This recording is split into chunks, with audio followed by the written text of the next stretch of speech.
सरकार दिल्ली से नहीं चलेगा, ये सरकार रांची का हेडक्वार्टर से नहीं चलेगा, बल्कि ये सरकार गांव से चलेगा। और इसके तहत हम लोगों ने गांव में जहां कभी कोई पदाधिकारी गया नहीं, जहां आने जाने का कोई रास्ता नहीं है, वहां पर भी लोग बैलगाड़ी से, ट्रैक्टर से, मोटरसाइकिल से पदाधिकारी जनपद प्रतिनिधि पहुंच कर शिविर लगा रहे थे।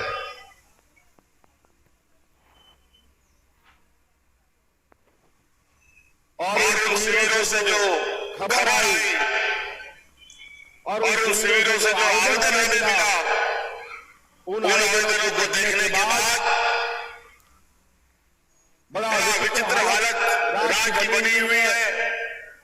ऐसा लगा कि राज्य होने के बाद पूर्व की सरकारों ने कौन सा काम किया भाई। पहला शिविर में 35 लाख लोगों के तकलीफ हो गया आवेदन, दूसरे शिविर में 55 लाख से अधिक गांव से समस्याओं के आवेदन, लगभग 1 करोड़ आवेदन हमें मिला। हम बोले कि राज्य तो 2000 ईस्वी में अलग हुआ है, लेकिन 2000 ईस्वी से पूर्व की सरकारों ने कौन ऐसा काम किया भाई।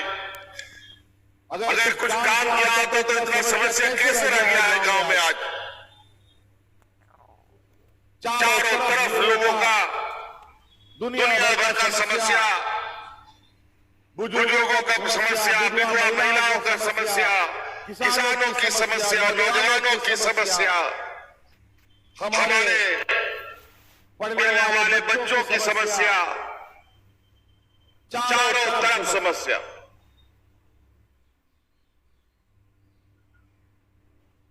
बीस साल सामान्य जीवन बिताने के बावजूद भी, कोई चुनौती नहीं रहने के बावजूद भी उन सरकारों ने क्या किया हमें समझ में नहीं आया। हम लोग सरकार बनाए तो आपको मालूम होगा कि हमारे सरकार बनने के बाद ठीक से मंत्री सब लोग भी शपथ ग्रहण नहीं किया, कुर्सी नहीं बैठा कि कोरोना कोविड जैसा महामारी आ गया। केंद्र सरकार ने पूरे देश में लॉकडाउन का आदेश कर दिया। पूरा देश, दुनिया एकदम थम सा गया, रुक सा गया। हाट बाजार, गाड़ी मोटर, काम धाम सब बंद। लोग जो शहर में मजदूरी करने जाते थे, अब शहर में भी काम मिलना बंद हो गया था। उस कोरोना ने 1.5 साल, पौने 2 साल हमारा खाया। 1.5 साल तक सब लोग घर में बंद रह गया। जैसे ही कोरोना का बादल छटा, हमने तुरंत पदाधिकारियों को आपके दरवाजे में आपके लिए सरकार कौन कौन सी योजना बना रही है उसका गठरी बांध कर आपके दरवाजे में भेजने का काम किया था। और अभी तो 29 तारीख तक ये शिविर चलेगा। अब क्या आवेदन आएगा, अब ये देखना पड़ेगा हमें। लेकिन उन आवेदनों से हमें गांव के अंदर जो हो रही समस्याओं के बारे में पता चला। एक एक करके हम लोगों ने सूची बनाया और कौन पहला, दूसरा, तीसरा, चौथा, पांचवा बनेगा, काम करने हम लोगों ने शुरू किया।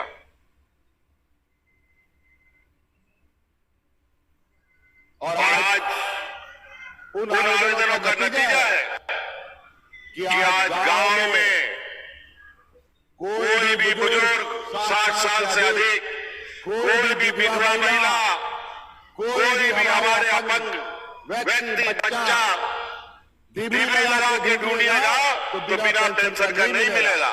सबको हम पेंशन दे रहे हैं। आज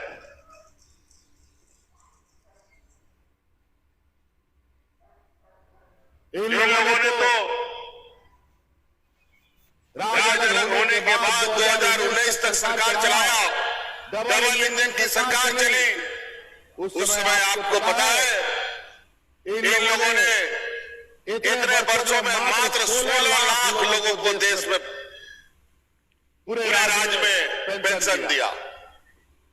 मात्र 16 लाख लोगों को इतने सालों में, और हम लोग 4 साल हमारे सरकार हुई है, आज हम लोग 36,60,000 लोगों को पेंशन दे रहे हैं। आपके रामगढ़ जिले का तो जो हमें जानकारी मिली है कि 2019 तक इस जिले में मात्र 15,000 लोगों को पेंशन मिलता था। रामगढ़ जिले में मात्र 15,000 लोगों को, पूरा जिला में 15,000 लोगों को पेंशन मिलता है। और आज हम लोगों ने मात्र 4 साल में 52,000 लोगों को पेंशन देने का काम किया है।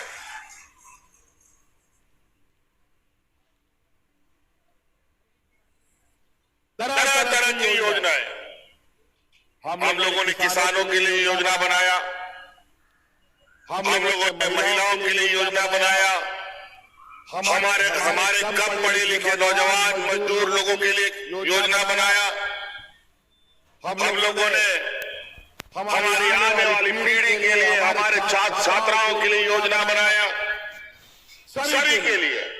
और जो मुख्य रूप से गांव में बसते हैं, क्योंकि हमारे राज्य में 100 में 80 लोग गांव में बसता है, मतलब 80% हमारा ग्रामीण क्षेत्र है।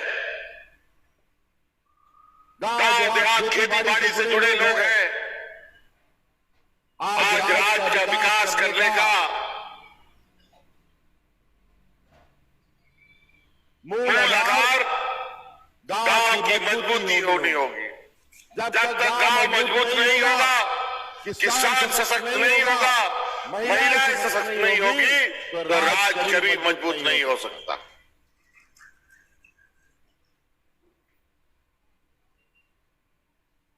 और हमारे विपक्ष के लोग तो रोज कुछ न कुछ षड्यंत्र रचते रहते हैं सरकार गिराने के लिए।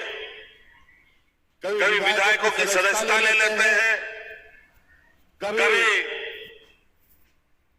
विधायकों की खरीद फरोख्त करते हैं, उसमें भी नहीं सकते हैं, तो संस्थाओं के साथ मिलकर षड्यंत्र रचने का काम करते हैं। धन बल का राजनीति आज हमारे विपक्षों का मुख्य उद्देश्य है। विकास का कोई लेना देना नहीं। हमको तो समझ में नहीं आया कि करोड़ों रुपया, करोड़ों का आवेदन जो हमको गांव से मिला, उस समस्या का समाधान क्यों नहीं हुआ, जबकि राज्य सरकार लाखों कर्मचारियों के साथ मिलकर काम करती है। और जो कर्मचारी को हम तनख्वाह देते हैं, वो तनख्वाह आपकी सेवा के लिए देते हैं, गांव के लोगों की सेवा के लिए देते हैं। तो इन कर्मचारियों का इन लोगों ने क्या किया? तब पता चला जो कर्मचारी आपकी सेवा के लिए तनख्वाह ले रहा है, उन कर्मचारियों को आपकी सेवा में नहीं लगा करके इन लोगों ने अपनी सेवा में लगा दिया।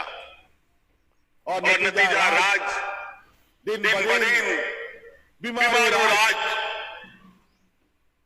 पिछड़ा राज्य बनता चला गया। आज ये राज्य देश का सबसे पिछड़ा राज्य है। देश के सबसे अधिक गरीब इसी राज्य में मिलते हैं।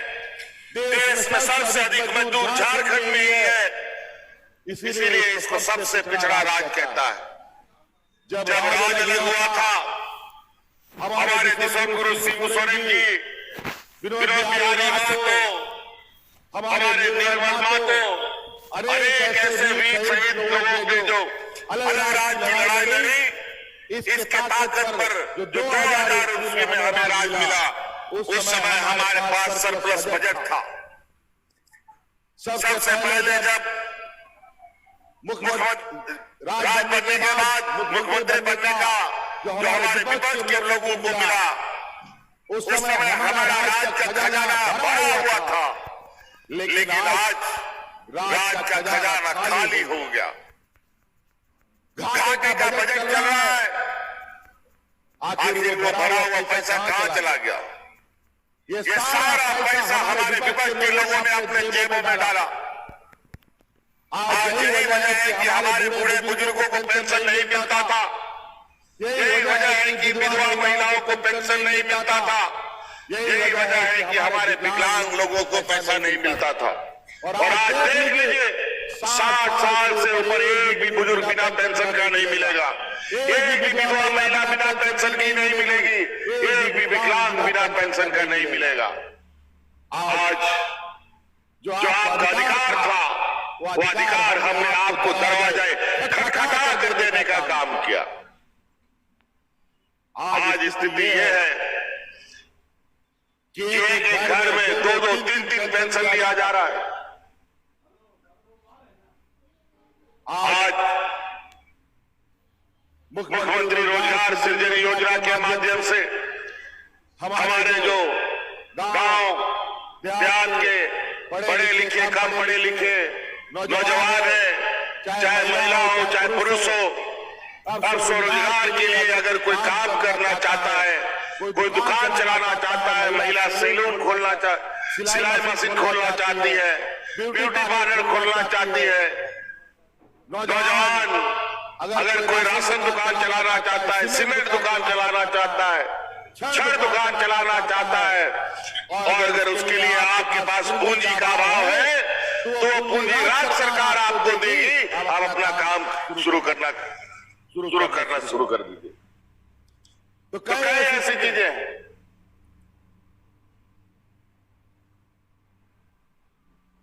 हमारी महिला दीदी जैसे एलपीएस के माध्यम से